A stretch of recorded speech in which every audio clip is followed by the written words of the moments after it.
Dr. Carter was finishing another long day at the hospital. Known for his strict adherence to protocol, he was admired for his expertise but also criticized for his lack of warmth.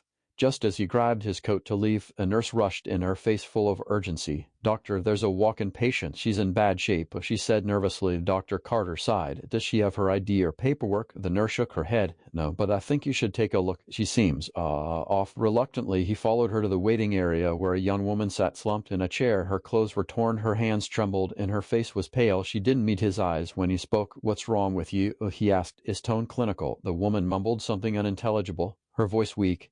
She had an air of desperation, but without basic information, Dr. Carter remained skeptical. "I can't treat her without ID," he said firmly, turning to leave. The nurse hesitated. "Doctor, she doesn't look good," she pleaded. Dr. Carter paused briefly but brushed off the unease creeping in.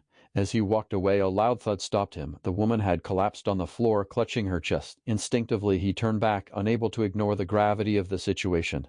Dr. Carter froze, his heartbeat quickening as he turned to see the woman convulsing on the cold tile floor. The nurse knelt beside her, panic written all over her face. "Doctor, she's not breathing," she cried. For a moment, he hesitated. This was the very scenario he had wanted to avoid. Chaos without clear information. But now it wasn't about protocols, it was about saving a life. "Get her into room 3 now," Dr. Carter barked, his tone sharp and commanding. The staff quickly sprang into action, lifting the woman onto a stretcher and rushing her down the hall. Dr. Carter followed, his mind racing. Her shallow breaths and pale skin pointed to something serious. Inside the room, he took charge, checking her vitals. He noted an irregular heartbeat and dangerously low oxygen levels. "Prepare a crash cart," he ordered. His hands moved with precision, but his thoughts were clouded with unease. Who was this woman? Why did she seem familiar? As the team worked to stabilize her, a nurse placed a crumpled photo she'd found in the woman's pocket on the tray beside him. His eyes flicked to it and froze. The image showed a smiling child standing next to a man Dr. Carter recognized immediately. An old friend, someone he hadn't seen in decades. His breath caught as realization struck. This wasn't just any patient. This was her. His heart sank as guilt washed over him. How close he had come to walking away. The room buzzed with urgency as the woman's heart rate plummeted. Dr. Carter barked orders, his voice cutting through the chaos. "Administer 1 mg of epinephrine now." He worked tirelessly, his hands steady despite the adrenaline coursing through him. The monitors flashed red, their shrill alarms echoing in his ears. The team followed his every command, but minutes felt like hours. Dr. Carter's mind raced, replaying the moment he almost walked away. He couldn't afford to lose her. Not now. With one final effort, he pressed the defibrillator paddles to her chest. "Clear," he shouted. Her body jolted as the charge coursed through her. The room held its collective breath. A steady beat broke the silence. Relief swept over the team as her heartbeat returned to a normal rhythm. Dr. Carter exhaled deeply, stepping back as his team stabilized her. She was alive, but she wasn't out of danger yet. The photo still lay on the tray. Dr. Carter picked it up, his eyes lingering on the image. Memories of her father flooded back. His kindness, his bravery, and the debt Dr. Carter owed him. "Prepare her for a full scan," he instructed, his tone softer now. Turning to the nurse, he added, "Notify me the moment she wakes up." He couldn't leave her side until he understood how she had ended up here and why she hadn't reached out sooner. Dr. Carter unfolded the note with trembling hands, the edges smudged and torn as if it had been carried for far too long. The words were scrawled hastily, the ink slightly smeared. "If something happens to me, find Dr. Carter. He's the only one I can trust." His chest tightened as he read the words again, trying to process them. Why would she be looking for him after all these years? What danger could she have been in that led her here in such a desperate state? Questions flooded his mind, each one more unsettling than the last. She carried this in her pocket, the nurse said softly, her eyes scanning his face for answers, but Dr. Carter had none. Only a growing sense of guilt for how close he had come to dismissing her completely. Returning to her bedside, he sat silently, watching her chest rise and fall. She looked fragile but familiar. The connection to her father lingered heavily in his mind. He couldn't ignore the gnawing thought that she had sought him out, knowing he was her last hope. Hours later, her eyes fluttered open. She looked at him, weakly, recognition flickering across her face. "You're Dr. Carter," she murmured, her voice barely audible. He leaned closer, gripping the edge of the bed. "Yes, I'm here. You're safe now," he reassured her. But her next words shook him to his core. "They're coming for me. You can't let them take me." Dr. Carter's pulse quickened as the nurse's words sank in. "Amen. What do they want?" he asked, his voice low but firm. The nurse hesitated, glancing nervously toward the hallway. "They won't say, but they're demanding to see her now. They claim it's urgent." Dr. Carter stood, his jaw tightening. Whoever these men were, they weren't part of the hospital staff, and something about the urgency in the woman's voice, "You can't let them take me," clung to him like a warning. He turned to the nurse. "Lock the door. Don't let anyone in without my authorization." The nurse nodded, rushing to secure the room. Dr. Carter sat back down beside the woman, her pale face tense despite her weakened state. "Who are they?" he asked gently. She tried to speak, but her voice faltered. They're after something my father left behind, something dangerous. Our words hung in the air, cryptic and heavy.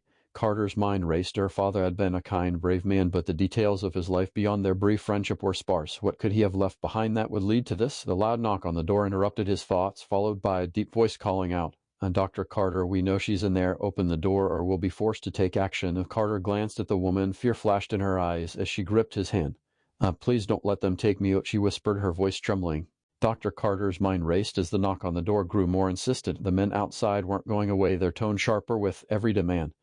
And Dr. Carter, open this door now, one of them barked. His hand hovered near the lock, but the fear in the woman's eyes held him back. Who are they? He whispered, glancing at her trembling form. Her voice was weak but urgent. They work for someone my father tried to stop. I have something they need, something I can't let them take. The knocking turned to pounding, and Carter's pulse quickened. He cracked the door open just enough to face the men. This is a hospital, he said firmly. If you can't be here without proper clearance. One of the men, tall and cold, stepped forward. We're on official business. The woman in your care is dangerous, and we need her now. She's my patient, Carter replied, his tone steady despite the unease tightening in his chest. If you're not taking her without a court order. The man's eyes narrowed. You don't understand. Cooperate or people will get hurt. Carter shut the door, locking it tight. We need to move, he said, turning to the woman. Dr. Carter's heart pounded as he helped the woman to her feet, her body trembling with fear. The sound of the door being battered grew louder. Hurried, Carter urged, pulling her toward the window. She winced with every step, but her resolve remained firm. The room was on the second floor, but it was their only escape. Carter quickly yanked open the window, glancing outside. The drop was steep, but they had no other choice. Can you make it? He asked, his voice urgent. She nodded, though her face was pale. Outside, the sound of footsteps was growing closer. They'll be here any second, Carter muttered, helping her onto the windowsill. With a deep breath, he lowered himself out first, his eyes scanning the alley below for any sign of movement. The air was cold, but there was no time to waste. She followed closely behind, her hands shaking as she clung to the ledge. They dropped down, landing with a heavy thud on the damp ground below. Carter pulled her to her feet. Glancing back toward the hospital building, there was no turning back now. Where do we go? She asked, her voice barely above a whisper.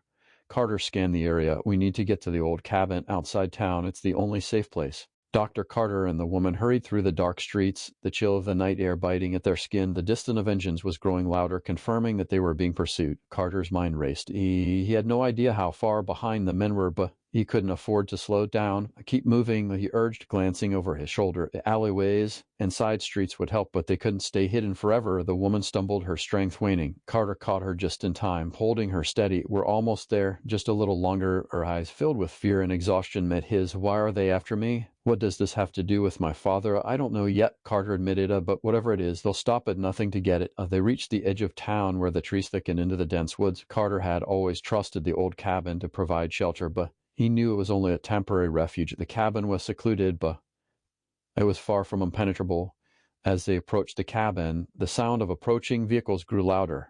Carter's heart sank. They were getting too close. Inside, he locked the door behind them, his breath coming in ragged gasps. We need to plan. They won't stop until they have you.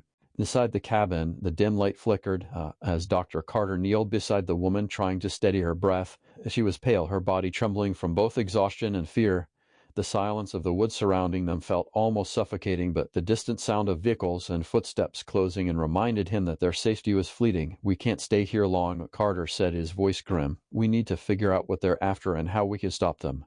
He carefully helped her to a chair, his mind running through the possibilities. Her father had been a good man, but the secret he'd left behind, whatever it was more dangerous than he'd ever imagined. The woman's eyes were distant, haunted by memories that seemed too painful to share. I don't know how to stop them, she whispered, but I know they won't rest until they find what he hid. Carter's resolve hardened. He couldn't lose her. Not after everything that had happened. He stepped closer, gripping her hands. We're not done. I'll help you find it. We'll end this. As suddenly a knock at the door shattered the silence. Carter's heart skipped a beat. He motioned for the woman to stay silent.